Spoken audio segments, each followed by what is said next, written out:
Du coup, est-ce que tu pourrais nous raconter une petite anecdote sur toi, soit la meilleure, soit la pire? S'il y en a une qui te vient en tête, là, comme ça.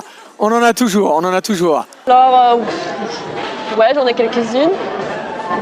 Bah, j'adore voyager seule. Donc je suis cet été, oui. J'adore moi aussi, je te le dis. C'est incroyable. C'est la meilleure expérience. On est d'accord. Tu rencontres des gens complètement différents. Exactement. Avec des amis. C'est exactement ça. Bah, cet été, vu que c'était ma dernière année étudiante, j'avais 2 mois de vacances, les fameux 2 mois de vacances d'été d'étudiant. J'en ai profité pour partir 2 mois en montagne toute seule. Airbnb ou oui, c'est Airbnb, des fois sous la tente ou des fois dans la voiture. Dans tous les cas, chaque expérience était une bonne expérience. C'était 2 mois incroyables, j'ai rencontré énormément de gens. J'ai fait énormément d'exploits, je suis très fière et une anecdote un peu particulière. C'est cet été que j'ai fait mon premier sommet en alpinisme, la Petite Fourche en passant par Chamonix. J'étais tellement heureuse une fois arrivée au sommet que j'ai versé une larme de bonheur. C'était un exploit. Très émotif alors. Même pas. Même pas. Sauf en montagne. Okay. C'est étrange, je sais. Dans les films, je pleure pas vraiment. En montagne, oui. Et parce que je voulais justement faire un sommet. L'alpinisme, c'est ma passion. Et je voulais justement faire un sommet. Ça faisait des années, 4 ans, que je voulais faire un sommet. J'ai finalement réussi. Du coup, j'ai versé la petite larme. J'ai enchaîné la semaine d'après avec un deuxième sommet. Et elle s'appelait la traversée des pourris. Non, pardon, la traversée des crochus. À Chamonix, pareil. Et par contre, c'était différent parce que je suis partie avec un guide. Mais c'était pas prévu, il a commencé à pleuvoir. Et en alpinisme, quand tu fais des sommets et qu'il pleut, c'est super dangereux parce que tu peux en mourir. Et c'est drôle parce qu'il faisait normalement plutôt bon. Et j'ai l'habitude de faire beaucoup de sport et la montagne en short, surtout en été. Mais là, j'étais partie en short, il s'était mis à pleuvoir, il a fait peut-être entre 5 et 10 degrés. Et j'étais avec ce short. Et j'ai eu super froid, sous la pluie. Et donc, quand tu es sur une paroi comme ça, et qu'il pleut, et que la roche, elle est glissante, tu peux avoir les meilleures chaussures du vieux campeur. Elles ne seront plus adhérentes. Donc, on était plaqués contre la paroi, et rien ne tenait. Et j'étais en train de me dire à ce moment-là, si je glisse, je meurs. C'est la fin. Et j'étais en train de me dire dans ma tête à ce moment-là, j'ai vécu une vie incroyable, je n'ai aucun regret. Maintenant, je donne tout pour réussir ce sommet. Ah ouais, tu exactement. J'étais en mode survival, l'adrénaline. Et je pensais que j'allais mourir, vraiment. Quand tu es face à la mort, je pourrais même pas l'expliquer. C'est intense, tu ne sens même plus tes émotions, tu es face à la peur et tu te dis, bah, au final la peur ça se contrôle, si je me laisse envahir par la peur, je peux en mourir, mais si au contraire je surpasse la peur et je prends mon courage à deux mains et je continue malgré toutes les conditions horribles qui faisaient que je pouvais en mourir, bah là tu peux réussir. Et on a mis 2 fois plus de temps que prévu, mais on a réussi. Et quand on est arrivé au sommet avec mon guide, on a crié de joie. On s'est fait un gros câlin. Alors que le mec, on se connaissait même pas il y a 5 heures, parce que je fais partie d'un groupe Facebook d'alpinistes et de montagne. Et à ce moment-là, je me suis sentie championne du monde. Que j'avais réussi un truc, j'ai envie de dire, incroyable. Et depuis, j'ai une confiance en moi, même dans la vie de tous les jours. Ouais, non mais ça t'aide quoi. Ça aide énormément. Et tu dis les petits soucis que tu as dans la vie, par exemple, je sais pas, tu es dans les bouchons ou je sais pas, tu te fais larguer par exemple, même si c'est triste, tu te dis au final ça fait partie de la vie, il y a pire dans la vie, si j'ai réussi ce sommet, je peux réussir presque n'importe quoi. Ouais. Bon, en tout cas, je retiens que même dans les anecdotes, c'est lié au sport. Et si vous voulez faire pleurer Marianne, il faut l'emmener en montagne apparemment. Voilà. Ok, bon bah excellent. Est-ce que tu pourrais me citer, je sais pas, la chose dont tu es la plus fière? De moi? Ah, j'ai envie de dire mon courage, du coup. Ton courage. Ouais. Avec la dernière anecdote. C'est ça. Il y a une autre anecdote, je sais pas si on aura le temps. Il y a une autre anecdote. Vas-y. Ok, je fais vite. Ok, en février, j'ai décidé de repartir seule, faire la traversée du Jura en plein hiver. Beaucoup de gens de mon père m'ont dit que j'étais folle. J'ai dit oui. Ok, et alors, je veux le faire. Et je suis butée. J'adore. Le problème, c'est que je suis butée, c'est plus on me dit non plus j'ai envie de le faire. Oui, je sais, ça te chauffe quoi. Oui, et surtout parce que je suis petite. Et souvent, les gens, c'est vrai, quand ils me voient, ils ont tendance à s'inquiéter pour moi, en tout cas ma famille. Et j'ai envie de casser l'image qu'ils ont de moi et du coup faire des choses extrêmes pour leur montrer, pas qu'à eux, mais à moi-même, montrer que je peux en effet faire tout ce qu'un homme musclé de 1m90 peut faire. Et c'est le cas. Parce que du coup, j'ai fait cette fameuse traversée du Jura en plein hiver, toute seule. Énorme. Et j'ai dormi dans des refuges abandonnés, toute seule, sans réseau. Et ma première nuit dans ce refuge, c'était la nuit où j'ai eu le plus peur de ma vie, mais une peur différente, pas comme au sommet. D'accord. Parce que j'étais vraiment... c'était la peur contre moi-même, contre mon imagination, contre, j'ai envie de dire, la solitude. Parce que dans le refuge, il n'y a pas de réseau, il n'y a pas d'électricité, il n'y a pas d'eau courante, il n'y a pas de toilette. Je devais couper le bois moi-même avec une hache. J'avais jamais fait ça avant. J'ai dû apprendre moi-même à démarrer un feu. Ça, c'est dans le Jura toujours. Hein. Dans le Jura toujours. Okay. À entretenir un feu, à m'habituer à l'environnement autour de moi. Il y avait de la neige partout, il y avait des bruits partout. J'avais tellement peur que j'ai dormi avec mon couteau à la main. Parce que j'ai un couteau de chasse quand je pars à la montagne. Et encore une fois, c'était moi avec la peur et surmonter la peur, prendre mon courage à deux mains et dormir dans un duvet avec mon matelas gonflable et être toute seule. Voilà. Non mais c'est génial. De toute manière, quand je t'ai connu au travail, parce que ça fait pas longtemps qu'on se connaît, j'ai vu tout de suite quelque chose d'artistique, de différent chez toi. Non mais c'est pour ça que je t'ai proposé...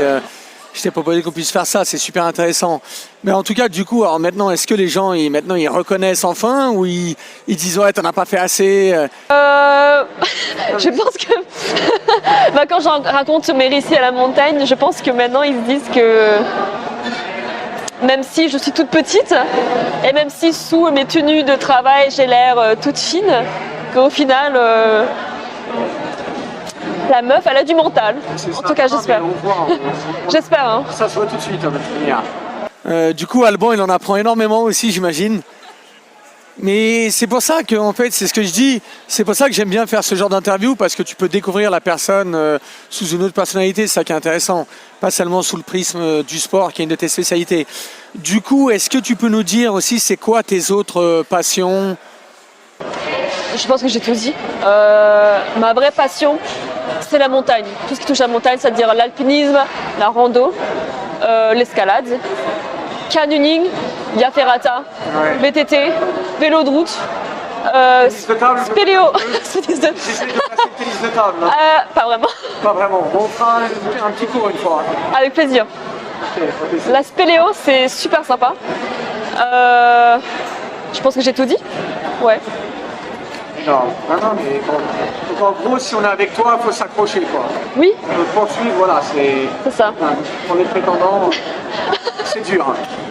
Ok, du coup, est-ce que tu pourrais me répondre, même si c'est un peu une question, voilà, on ne sait jamais, tu te vois où dans 2 ans, 5 ans ou même 10 ans? Alors dans 2 ans, je me vois à Lyon du coup, parce que là j'habite à Paris, mais après mon stage de fin d'études, ça fait des années que je vais être à Lyon, et du coup je vais déménager à Lyon vers novembre, c'est sûr. Pourquoi à Lyon, tiens? Lyon, parce que ça fait 12 ans que je suis à Paris, je veux changer, j'aime bien changer. Lyon, j'entends que du bien. Il y a la montagne pas loin, la mentalité des gens, enfin je l'espère en tout cas, et même le fait qu'il y a Chamonix à 2 heures de route. Bien sûr. Tu as Annecy à 1 heure, 1 heure et demie de route. Annecy, magnifique. Exactement. La Suisse pas loin, tu as la mer un peu plus loin, mais voilà. C'est vraiment pour la montagne. Et aussi histoire de sortir de ma zone de confort, parce que j'aime bien changer. Alors, du coup, dans 5 ans, si tu arrives à voir, Alors dans 5 ans, c'est soit je serai encore à Lyon, parce que je serai tombée amoureuse de la ville, je serai peut-être propriétaire, qui sait, soit je serai à Seattle ou Seattle, dans le... on est loin là, déjà. Ouais, J'adore. ouais. Je suis américaine, donc pourquoi pas revenir... T'es américaine? Oui. Ok, Pourquoi pas revenir aux États-Unis, dans le Washington State, ok. parce que pareil, Seattle, c'est magnifique, t'as la montagne pas loin, et t'as du boulot dans le nucléaire. Ouais, non, exceptionnel.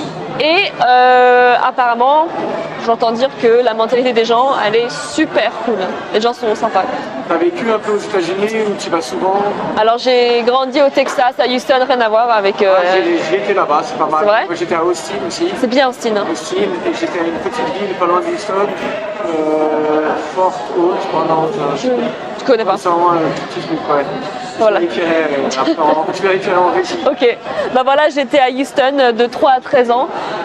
Une vie très différente, très sympa, aucun regret. Enfin, j'ai beaucoup aimé ma vie, mais je n'y reviendrai pas. Donc, J'ai trop... américaine ou... Ouais, ok. Exactement. C'est ça. Génial. Dans 10 ans, alors, Dans 10 ans, je serai mariée avec des enfants ou pas. Tant que je suis heureuse, c'est ça. c'est tout ce qui compte. Et dans 10 ans, écoute, soit Canada, Vancouver, Montréal, Seattle, Lyon, quoi d'autre? La Suisse peut-être, j'aime beaucoup Lausanne.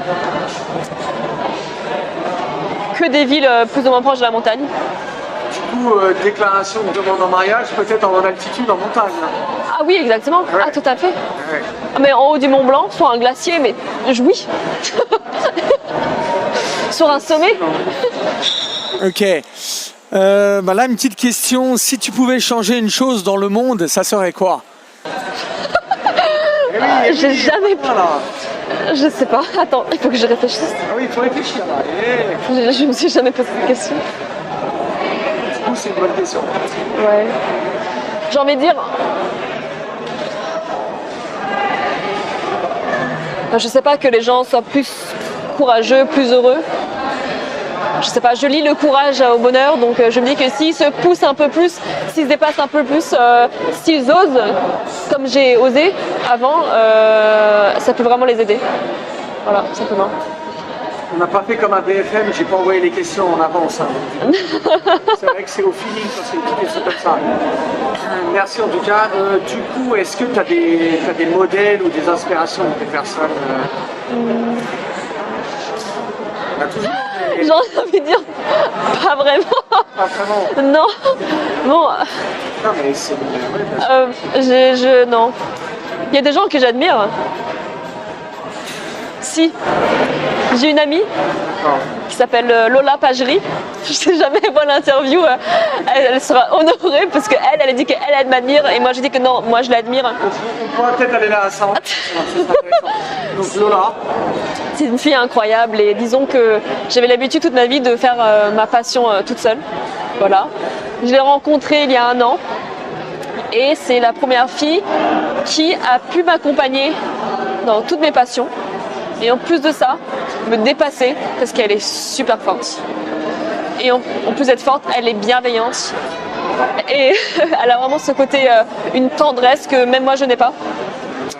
Une bienveillance, à toujours faire attention à l'autre, penser à l'autre avant elle-même. Et je trouve ça incroyable, c'est une qualité que je n'ai pas forcément, je l'admets. Donc elle est là. Et elle est encore plus courageuse que moi, plus, j'ai envie de dire, badass. Et c'est une vraie artiste. Si tu la rencontres, il faut vraiment que tu fasses un interview avec elle. J'adore. Bah, déjà, ça c'est sûr, ça sera un des prochains interviews. C'est ça. Artiste, fais-nous un peu sa pub. Alors, elle est partie vers septembre voyager seule, mais pendant 5-6 mois, non, même 7-8 mois. Et elle a fait toute l'Amérique centrale, elle a fait le Canada aussi, toute seule. Elle a rencontré énormément de gens.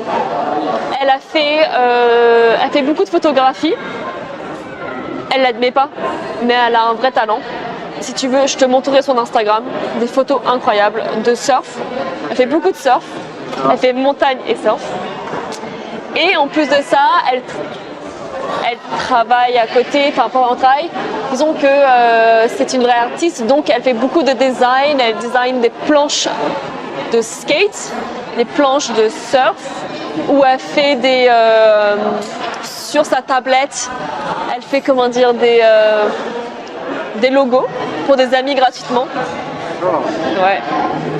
Et en ce moment, elle est en train de design mon prochain tatou.